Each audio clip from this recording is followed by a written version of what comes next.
President Biden hosted the 32 leaders of NATO for a successful 2.5-day summit in Washington, where a top agenda item was working with President Zelensky to defend Ukraine against Vladimir Putin and Russian aggression. Several European leaders, along with bipartisan leaders of the House and the Senate, met with President Zelensky one-on-one. But one world leader ditched the NATO summit yesterday to huddle with Donald Trump.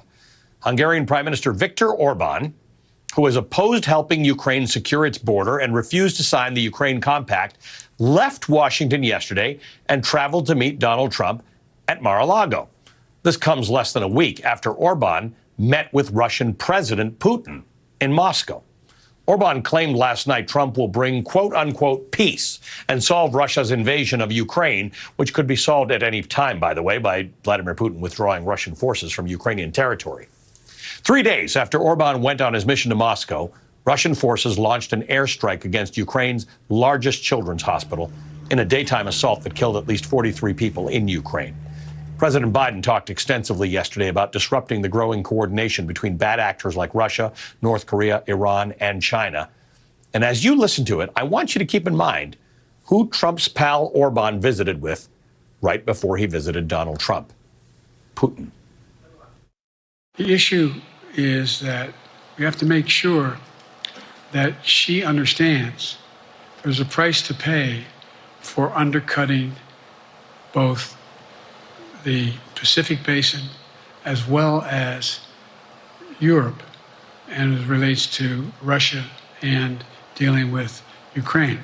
It is a concern that you have both China, North Korea, Russia, Iran, countries that are not necessarily coordinated in the past, looking to figure out how they can have impact. Interrupt that impact? Yes, I do, but I'm not prepared to talk about the detail of it in public. Oh, that's a good answer for an American president in any context. But in this context, it is that president you just watched against Donald Trump. Donald Trump, who loves the murderous dictator Kim Jong-un. Donald Trump, who believes the warmongering Putin over U.S. intelligence and encouraged Russia to interfere in our elections. What's Donald Trump's plan? To interrupt the growing coordination between Russia and China? How will Donald Trump stop North Korea and Iran from supplying Russia with weapons and China from aiding and abetting? The real question is, what does Trump want to do?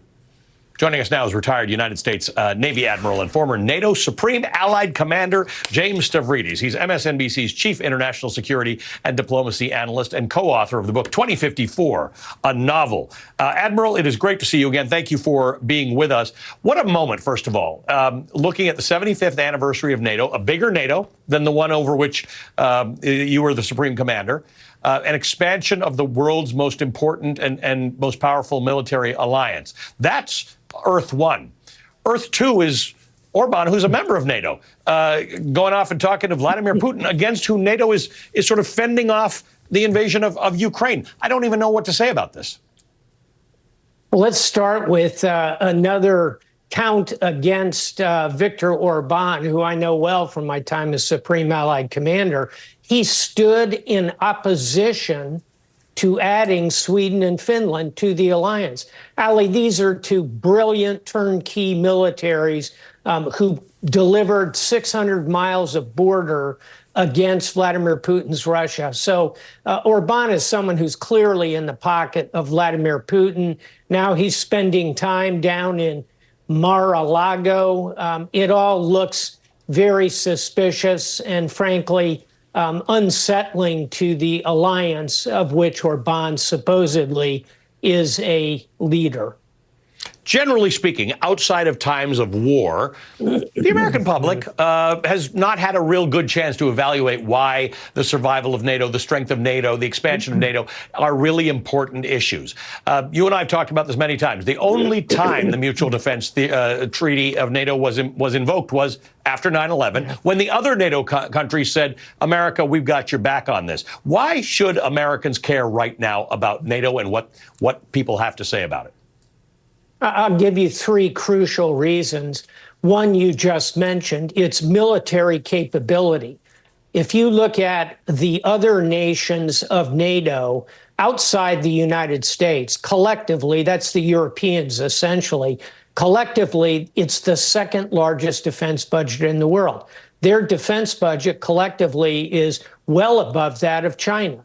It's triple that of Russia. So point one would be hard military capability and the willingness to come and fight and die alongside Americans when we were attacked. I wrote hundreds of letters of condolence to the families of young European men and women who died under my command, along with Canadians, by the way. And then number two, Ali, it's the money. The largest GDP in the world is the United States. What's the second largest GDP in the world? About the size of China's. That would be the European Union standing alongside us. So it's guns and it's money, and last and most importantly, it's values. These are democratic nations who share our values. And by the way, in addition to 32 NATO members in Washington, the leaders of Japan, South Korea, Australia, New Zealand came along. By partnering with European NATO and our friends to the north in Canada, we create a center of gravity for democracies to which Pacific democracies can add. So take it together. It's money, it's military capability, and it's values. Admiral Stavridis, you put it very succinctly. I appreciate your time, as always. Thank you, sir. Admiral James Stavridis, the former NATO Supreme Allied Commander. We'll be right back.